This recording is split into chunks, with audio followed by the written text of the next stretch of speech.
امریکی صدر Donald Trump نے کہا ہے کہ پاک بھارت جنگ 350% ٹیرف عائد کرنے کی دھمکی سے روکی۔ واشنگٹن میں امریکہ سعودی بزنس فورم سے خطاب میں کہا کہ پاکستان اور بھارت ایٹمی جنگ کے قریب تھے۔ میں نے کہا کہ جنگ نہیں روکیں گے تو میں ٹیرف لگاؤں گا، امریکہ کے ساتھ تجارت نہیں کر سکیں گے۔ میں نے کہا کہ میں ایٹمی ہتھیار چلانے نہیں دوں گا جس سے لاکھوں لوگ مارے جائیں اور نیوکلیئر ڈسٹ لاس اینجلس کے اوپر اڑ رہی ہو۔ میں نے کہا کہ اگر جنگ نہیں کریں گے تو اچھا تجارتی معاہدہ کر لیں گے۔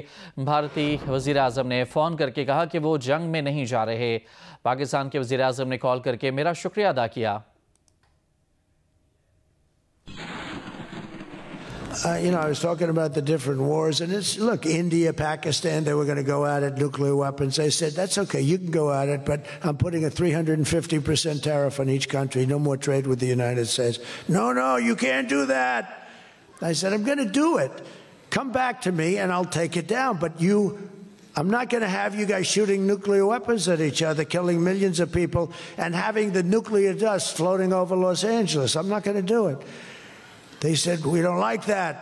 I said, I don't care if you like it or not. So I was all set. I told Scott, 350% tariff to settle that war. If you don't, we'll make a nice trade deal. They were in the midst of a deal. Now, no other president would have done that. Another guy would have, like Joe Biden, doesn't even know what countries we're talking about. He wouldn't have any idea. There'd be no tariffs, no nothing. Just the whole world would go to hell. But no, I used tariffs to settle all these wars. Not all of them. 5 of the 8 were settled because of the economy, because of trade, because of tariffs. So I did this. But, and then I'll tell you what, the Prime Minister of Pakistan called me. Thank you very much. He actually said, I saved millions, and he said it in front of Susie. He said, President Trump saved millions and millions of lives. He doesn't even know that, but he saved millions of lives, and he talks about it.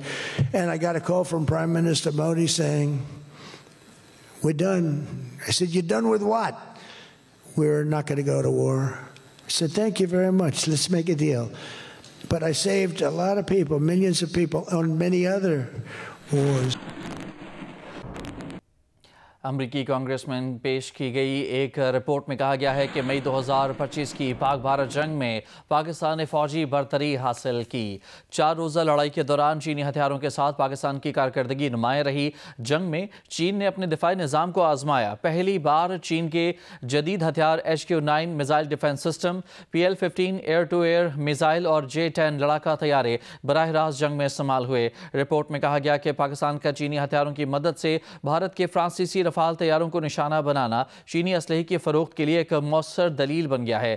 Report میں کہا گیا ہے کہ چین نے جون 2025 میں پاکستان کو J-35 جدید لڑاکا طیارے، KJ-500 ایئر کرافٹ اور بیلسٹک میزائل ڈیفنس سسٹمز فروخت کرنے کی منظوری دی۔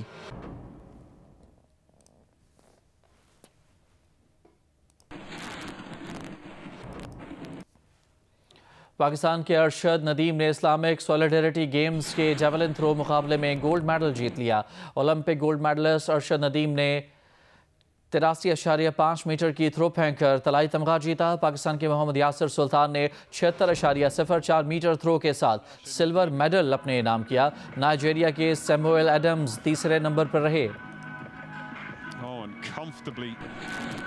وزیر اعلیٰ خیبر پختونخوا سہیل آفریدی کی جانب سے ضمنی انتخابات کی الیکشن مہم سے خطاب پر الیکشن کمیشن نے نوٹس لے لیا ہے۔ سہیل آفریدی کی جانب سے ضمنی انتخاب پر مامور سرکاری ملازمین کے خلاف دھمکی آمیز الفاظ کے استعمال پر الیکشن کمیشن کو مانیٹرنگ رپورٹ ارسال کی گئی۔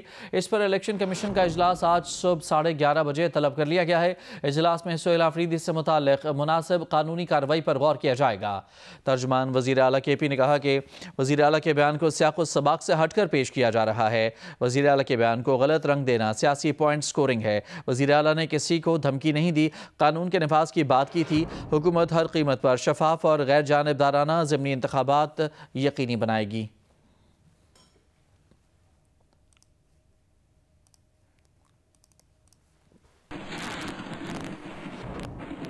وزیر اعظم کے مشیر رانا ثناء اللہ نے کہا ہے کہ شواہد موجود ہیں کہ علیمہ خان اپنے بھائی کے ایسے پیغامات لاتی رہی ہیں جو ملک میں انارکی اور افراتفری پیدا کریں۔ جیو نیوز کے پروگرام آج شاہزیب خانزادہ کے ساتھ میں بات چیت کرتے ہوئے انہوں نے کہا کہ بانی پی ٹی آئی کو چاہیے کہ جیل میں ہیں تو جیل کاٹیں، اگر انہوں نے جیل میں بیٹھ کر تحریک چلانی ہے اور انارکی اور افراتفری پھیلانی ہے تو ان چیزوں کا سامنا کرنا پڑے گا۔ قانون ایسے افراد کی ملاقاتیں روکنے کا اختیار انتظامیہ کو دیتا ہے، اگر انتظامیہ کا موقف غلط ہے تو اسے عدالت میں ثابت کریں، ملاقات کی اجازت مل جائے گی۔ بانی پی ٹی آئی کی بہنوں پر تشدد کے معاملے پر انہوں نے کہا کہ پہلے یہ طے ہونا چاہیے کہ تشدد ہوا یا نہیں ہوا۔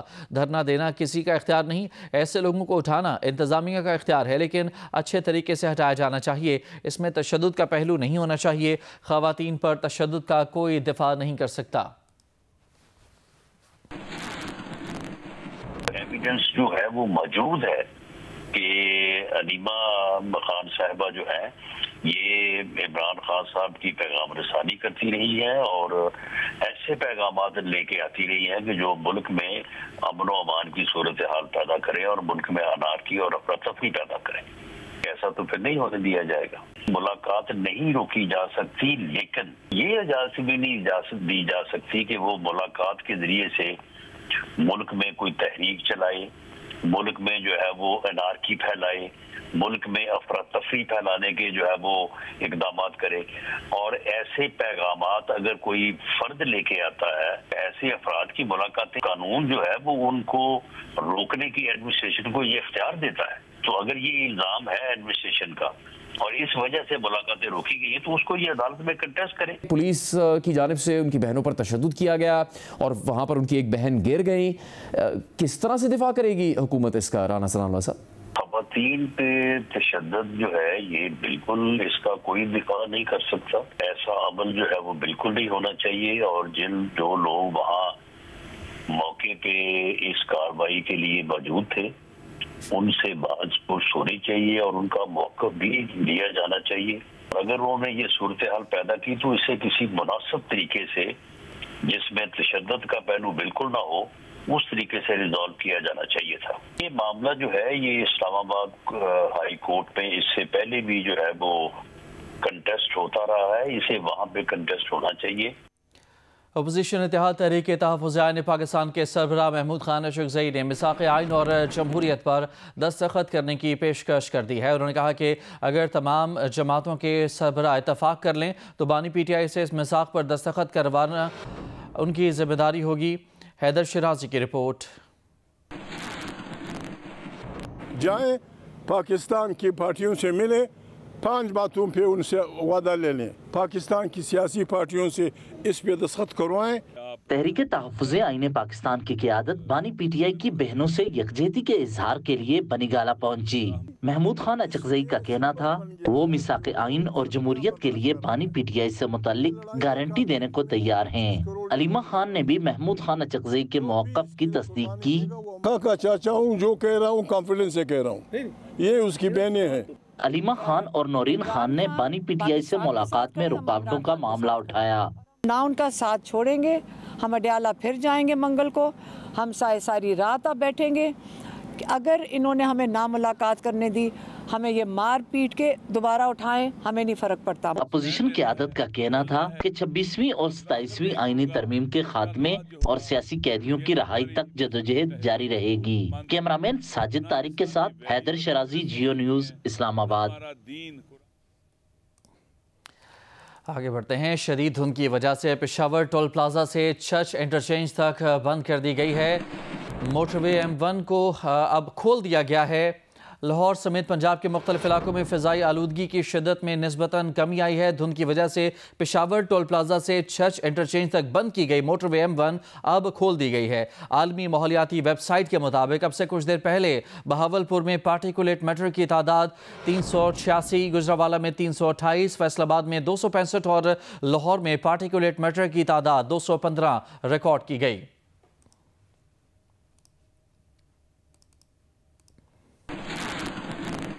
ایشیائی ترقیاتی بینک نے کہا ہے کہ بلوچستان میں پانی کی شدید قلت ہو گئی ہے۔ بلوچستان میں صرف 7% زمین زیر کاشت رہ گئی ہے۔ ان حالات میں مسئلے کے حل کے لیے صوبے میں پانی اور موسم کا ڈیجیٹل نظام قائم کر دیا گیا ہے، جس کا مقصد درست معلومات فراہم کرنا ہے۔ خود مختار موسمیاتی اسٹیشن سے بارش، درجہ حرارت اور ہوا کی رفتار کا درست ڈیٹا حاصل ہو رہا ہے، جس کی مدد سے کسان اپنی آبپاشی کا شیڈول بہتر طریقے سے بنا سکتے ہیں۔ ایشیائی ترقیاتی بینک کی جانب سے جاری کردہ اعلامیے میں مزید کہا گیا ہے کہ ڈیجیٹل نظام کی بدولت پانی کے ضیاع میں کمی اور زرعی پیداوار میں اضافہ ممکن ہو گیا۔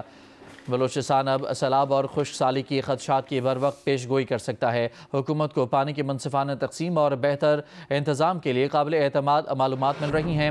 مختلف محکموں کے درمیان رابطہ اور مختلف محکموں کے درمیان منصوبہ بندی میں پہلے سے بہتر ہم آہنگی پیدا ہو گئی ہے۔ مقامی لوگوں کی تربیت کے بعد ان سسٹمز کو چلانے سنبھالنے کی صلاحیت حاصل کر چکے ہیں۔ نئے آبی ذخائر اور نہری نظام کی تعمیر سے آبپاشی کے لیے پانی کی دستیابی میں نمایاں بہتری آئی ہے۔ شمسی ڈرپ آبپاشی کے نظام سے پانی کی بچت اور زراعت میں استحکام پیدا ہو رہا ہے۔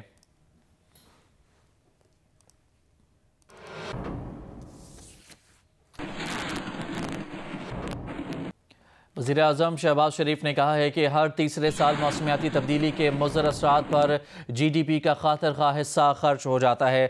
محدود وسائل ترقی کے بجائے موسمیاتی تبدیلی کے مضر اثرات سے بچاؤ کے لیے استعمال ہوتے ہیں۔ پاکستان کا موسمیاتی تبدیلی میں کردار نہ ہونے کے برابر ہے۔ پاکستان موسمیاتی تبدیلی کے مضر اثرات کی لپیٹ میں ہے۔ موسمیاتی تبدیلی سے متعلق حکومت حکمت عملی پر جائزہ اجلاس میں شہباز شریف نے کہا کہ آئندہ برس مانسون کے نقصانات سے بچنے کے لیے ابھی سے تیاری کی جائے۔ قلیل مدتی منصوبے پر فوری عمل درآمد شروع کیا جائے۔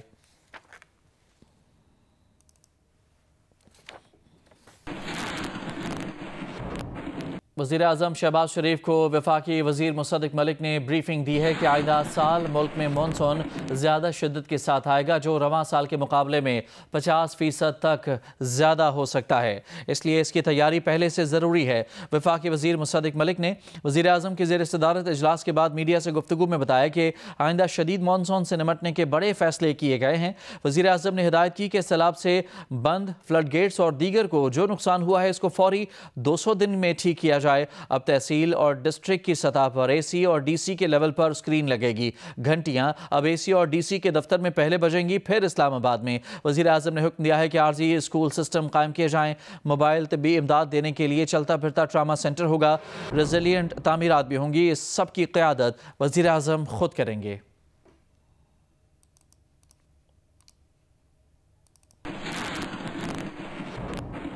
موسم سرما کی آمد کے ساتھ ہی سکھر میں لنڈا بازار سج گیا ہے۔ خریداروں کا کہنا ہے کہ لنڈا بازار بھی اب سستا نہیں رہا۔ مزید بتا رہے ہیں ہمارے نمائندے یاسر فاروقی۔ جی بالکل، مہنگائی کے اس دور میں خود کو اور بچوں کو سردی سے محفوظ رکھنے کے لیے لنڈا کے گرم ملبوسات ایک بڑا سہارا ہوتے ہیں، اور یہی وجہ ہے کہ سردیوں کی آمد کے ساتھ ہی سکھر میں لنڈا بازار کی رونقیں بحال ہوتی جا رہی ہیں۔ میں اس وقت مینارہ روڈ پہ موجود ہوں، جہاں پہ قائم سرکاری اسکول کی بیرونی دیوار گرم ملبوسات سے سج چکی ہے، اور یہاں پہ نہ صرف سکھر بلکہ جو دیگر قریبی اضلاع ہیں، گاؤں دیہات ہیں، وہاں سے لوگوں کی ایک بڑی تعداد بچوں کے ساتھ پہنچ رہی ہے، اور یہاں پہ گرم ملبوسات اور گرم جوتے خریدتے نظر آ رہی ہے۔ ان سے بات کرتے ہیں۔ کوشش یہی ہوتی ہے کہ بازار سے سستا مل جاتا ہے، اس وجہ سے آتے ہیں موسم کے حساب سے، لیکن ان کی باتیں مطلب یہ کہ آسمانوں سے ہیں۔ پہلے 200-300 روپے میں مل جایا کرتی تھی، اب یہ بھی 1000-1200 روپے بتا رہے ہیں۔ جی بالکل، یہاں آنے والے خریداروں کا کہنا ہے کہ گزشتہ سالوں کے مقابلے میں لنڈا بازار کی قیمتیں بھی بڑی ہیں۔ جو جیکٹ یا گرم ملبوسات پہلے 300 میں بآسانی مل جاتے تھے، اب اس کی قیمت 1000-1200 روپے بتائی جا رہی ہے۔ تاہم بارگیننگ کے بعد وہ 700 سے 800 روپے تک میں مل جاتی ہے۔ جی فیصل آباد میں صوبائی اسمبلی کا حلقہ پی پی 115 ان حلقوں میں شامل ہے جہاں 23 نومبر کو ضمنی انتخاب ہو رہے ہیں۔ اس حلقے کے مسائل اور سیاسی پس منظر کے بارے میں دیکھتے ہیں عرفان اللہ کی رپورٹ۔ حلقہ پی پی 115 فیصل آباد کی شہری آبادیوں پر مشتمل ہے۔ یہ نشست پاکستان تحریک انصاف کے سابق رکن صوبائی اسمبلی شیخ شاہد جاوید کی 9 مئی کیس میں سزا اور نااہلی پر خالی ہوئی تھی، جہاں 23 نومبر کو پولنگ ہوگی۔ اس حلقے میں مجموعی طور پر رجسٹرڈ ووٹوں کی تعداد 2,34,724 ہے، جن میں 1,24,215 مرد جبکہ 1,10,509 خواتین ووٹرز شامل ہیں۔